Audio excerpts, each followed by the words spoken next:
viewers, welcome to Mavi Study Time. இன்னைக்கு நம்ம 11th standard accountancy chapter 3 exercise sum தான் பார்க்குறோம். exercise 3 பாருங்க. prepare accounting equation for the following transaction. இதில் இருக்க என்ட்ரிஸ்க்கு நம்ம வந்து accounting equation தான் இது ப்ரிப்பேர் பண்ண சொல்லியிருக்காங்க. ஃபர்ஸ்ட் என்ட்ரி பாருங்க. Murugan commenced to business with cash rupees 80,000. 80,000 வச்சு முருகன் வந்து பிஸ்னஸ் ஸ்டார்ட் பண்ணியிருக்காங்க. நெக்ஸ்ட் பாருங்கள், பர்ச்சேஸ்ட் குட்ஸ் ஃபார் கேஷ்க்கு வந்து நம்ம வந்து பர்ச்சேஸ் பண்ணியிருக்கோம் rupees 30,000. நெக்ஸ்ட் வந்து பார்த்தீங்கன்னா சேலரி வந்து கொடுத்துருக்காங்க 5,000க்கு.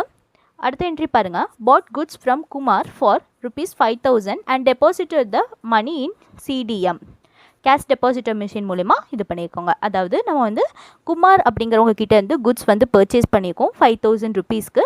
அதை வந்து நம்ம பேங்க் மூலிமா கொடுத்துருக்கோம், கேஷ் பர்ச்சேஸ் தான் பண்ணியிருக்கோம். அப்புறம் லாஸ்ட்டாக வந்து பார்த்தீங்கன்னா introduced additional capital of rupees 10,000 additional capital வந்து இன்ட்ரடியூஸ் பண்ணியிருக்காங்க. இந்த அடிஷ்னல் கேபிட்டல் வந்து எப்போ இன்ட்ரடியூஸ் பண்ணுவாங்கன்னு பார்த்தீங்கன்னா, இப்போ நம்ம வந்து ஒரு பிஸ்னஸ் பண்ணிகிட்ருக்கோம். இப்போ ஃபார் எக்ஸாம்பிள் இவங்களோட பிஸ்னஸே எடுத்துக்கோங்களேன். இவங்க வந்து 80,000 வச்சு பிஸ்னஸ் ஸ்டார்ட் பண்ணியிருக்காங்க. பிஸ்னஸ் பண்ணுறப்போ நடுவில் நமக்கு கேபிட்டல் பத்தாமல் இருக்கிறப்போ நம்ம வந்து எக்ஸ்ட்ரா அமௌண்ட்டு இன்வெஸ்ட் பண்ணுவோம் நம்ம பிஸ்னஸ்க்குள்ளே. அதுதான் நம்ம அடிஷ்னல் கேபிட்டல்னு சொல்லுவோம். அடிஷ்னல் கேபிட்டலில் இவங்க எவ்வளோ கொடுத்துருக்காங்க, இன்வெஸ்ட் பண்ணியிருக்காங்கன்னு பார்த்தீங்கன்னா 10,000 ருபீஸ். இப்போ இதுக்கு வந்து நம்ம சொல்யூஷன் பார்க்கலாம்.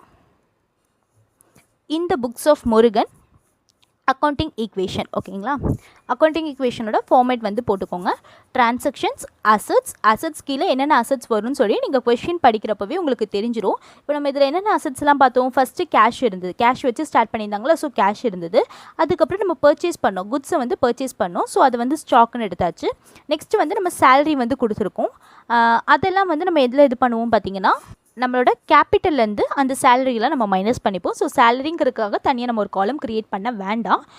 நெக்ஸ்ட்டு வந்து பார்த்திங்கன்னா நம்ம வந்து பர்ச்சேஸ் தான் பண்ணியிருக்கோம். ஸோ அதுவும் இந்த ஸ்டாக்குங்கிற காலத்துக்கு கீழே வந்துடும். நெக்ஸ்ட் வந்து அடிஷ்னலாக கேபிட்டல் இன்ட்ரடியூஸ் பண்ணிக்கோம். ஸோ கேபிட்டல்ங்கிற காலம் வந்து போதும், ஓகேங்களா. அப்போ நமக்கு அசட்டில் வந்து பார்த்திங்கன்னா கேஷும் ஸ்டாக்கும் 2 அசட் மட்டும் தான் இருக்குது. நெக்ஸ்ட் வந்து கேபிட்டல்னு ஒரு காலம் க்ரியேட் பண்ணுவோம். இந்த லயபிலிட்டிஸ்ங்கிற காலம் வந்துட்டு அதுக்கு கீழே என்ன வருமோ அதோட நேம் எழுதிக்கணும். இப்போ லயபிலிட்டிஸ் கீழே இங்கே கிரெடிட்டர்ஸ் இல்லாட்டி அவுட்ஸ்டாண்டிங் வேஜஸ் இந்த மாதிரி ஏதாவது இருந்துச்சுன்னா அதை தான் நம்ம இங்கே போடுவோம். இந்த சம்மை பொறுத்த வரையும் லயபிலிட்டிஸ்ன்னு சொல்லி எதுவுமே இல்லை, ஓகேங்களா. ஸோ நம்ம இந்த லயபிலிட்டிஸ் காலம் எழுதாமல் கூட விட்டுறலாம். இந்த கேபிட்டலோட காலமோட கூட நம்ம ஃபினிஷ் பண்ணிக்கலாம். நான் வந்து உங்களுக்கு ப்ராப்பராக போடணும் அப்படிங்கிறதுக்காக நான் லயபிலிட்டிங்கிற ஒரு காலம் வந்து க்ரியேட் பண்ணியிருக்கேன், ஓகேங்களா. ஃபர்ஸ்ட் என்ட்ரி என்ன சொல்லியிருந்தாங்க, பிஸ்னஸ் கேஷ் வச்சு ஸ்டார்ட் பண்ணியிருந்தோம். எவ்வளோன்னு பார்த்தீங்கன்னா 80,000. ஸோ 80,000 கேஷில் வந்து 80,000 ஆட் பண்ணிக்கோங்க. ஃபஸ்ட்டு நம்ம ஸ்டார்ட் பண்ணுற அமௌண்ட் என்னென்னு பார்த்தீங்கன்னா நம்மளோட கேபிட்டல். ஸோ கேபிட்டல்லையும் அந்த 80,000 நம்ம ஆட் பண்ணிக்கணும். ஈக்குவேஷன் எப்படி எழுதுவோம், கேஷ் அக்கௌண்ட்டில் 80,000 இருக்குது ப்ளஸ் 80,000 அப்படியே எழுதிக்கணும். ஸ்டாக் காலமில் எதுவுமே இல்லை, ஈக்குவல் டு கேபிட்டல் காலத்தில் அந்த 80,000 இருக்குது ப்ளஸ் 80,000. கிரெடிட்டர்ஸ் நமக்கு எதுவுமே இல்லை, ஸோ இந்த காலமை நீங்கள் லீவ் பண்ணாலும் ஓகே தான். நெக்ஸ்ட் வந்து கேஷ் பர்ச்சேஸ் பண்ணியிருந்தோம், ஓகேங்களா. கேஷ் பர்ச்சேஸ் பண்ணது எவ்வளோ காசு கொடுத்து பண்ணியிருந்தோம் பார்த்தீங்கன்னா 30,000. அப்போது கேஷ் காலத்துலேருந்து நமக்கு 30,000 லெஸ் ஆகும். அதை வந்து நம்ம என்ன வாங்கியிருந்தோம்னு பார்த்தீங்கன்னா குட்ஸ் தான் பர்ச்சேஸ் பண்ணியிருந்தோம். ஸோ ஸ்டாக் காலத்தில் இந்த 30,000 வந்து நீங்கள் ஆட் பண்ணிக்கணும், ஓகேங்களா. ஈக்குவேஷன் பாருங்கள், இந்த கேஷில் வந்து ஆல்ரெடி நமக்கு 80,000 இருந்துச்சு. அதில் நமக்கு இந்த 30,000 வந்துட்டு லெஸ் ஆகிடுச்சு. அப்போனா நமக்கு பேலன்ஸ் எவ்வளோ இருக்கும், 50,000 ப்ளஸ் 50,000 போட்டுக்கோங்க. ஸ்டாக்கில் வந்து பார்த்தீங்கன்னா ப்ளஸ் 30,000, அந்த 30,000 அப்படியே வந்து போட்டுருணும். ஈக்குவல் டு கேபிட்டல் நமக்கு வந்து 80,000 இருந்துச்சு, அந்த ப்ளஸ் 80,000 நம்ம அப்படியே போட்டுருணும். நெக்ஸ்ட் என்ட்ரி என்னென்னு பாருங்கள், நம்ம சேலரி வந்து கொடுத்துருக்கோம். சேலரி வந்து எவ்வளோ கொடுத்துருக்கோம், 5,000 ருபீஸ் கொடுத்துருக்கோம். ஸோ கேஷ்லேருந்து அந்த சேலரி வந்து கொடுக்குறோம். ஸோ கேஷ்லேருந்து 5,000 நீங்கள் லெஸ் பண்ணிக்கணும். சேலரி, ரெண்ட் இதெல்லாம் கொடுக்குறதா இருந்தால் அது கேபிட்டல்லேருந்து நம்ம லெஸ் பண்ணிக்கணும். அப்போ கேபிட்டல்லையும் இந்த 5,000 நீங்கள் லெஸ் பண்ணிக்கணும், ஓகேங்களா. அப்போ கேஷில் ஆல்ரெடி நமக்கு 50,000 இருந்தது, அதில் 5,000 போச்சுன்னா நமக்கு 45,000. ஸ்டாக்கில் வந்து 30,000 தான் இருந்தது, அந்த 30,000 அப்படியே போட்டாச்சு. கேபிட்டலில் வந்து பார்த்திங்கன்னா 80,000 இருந்துச்சு, அதில் 5,000 நமக்கு லெஸ் ஆச்சுன்னா பேலன்ஸ் 75,000 இருக்கும், ஓகேங்களா. திரும்பவும் சொல்கிறேன், இந்த அக்கௌண்டிங் ஈக்குவேஷனில் ப்ளஸ் மைனஸ் கன்ஃபியூஸ் ஆகிடாதீங்க. கரெக்டாக நீங்கள் வந்து ப்ளஸ் மைனஸ் போட்டிங்கன்னா தான் நமக்கு ஆன்சர் கரெக்டாக வரும். நெக்ஸ்ட்டு பாருங்கள்,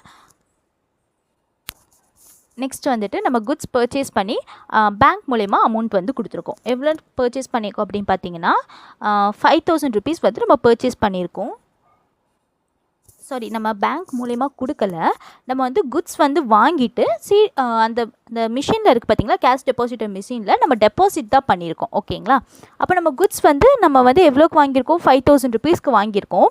அப்போ கேஷில் வந்து 5000 மைனஸ் பண்ணணும், ப்ளஸ் ஸ்டாக்கில் வந்து 5000 ஆட் பண்ணிக்கணும். ஓகேங்களா? 5000 கொடுத்து குட்ஸ் வாங்குகிறோம், ஸோ மைனஸ் பண்ணிக்கிறோம் கேஷ் காலத்தில். ஸ்டாக்கில் 5000 மதிப்புள்ள குட்ஸ் வந்திருக்கு, ஸோ ஸ்டாக்கில் வந்து 5000 வந்து ஆட் பண்ணிக்கணும்.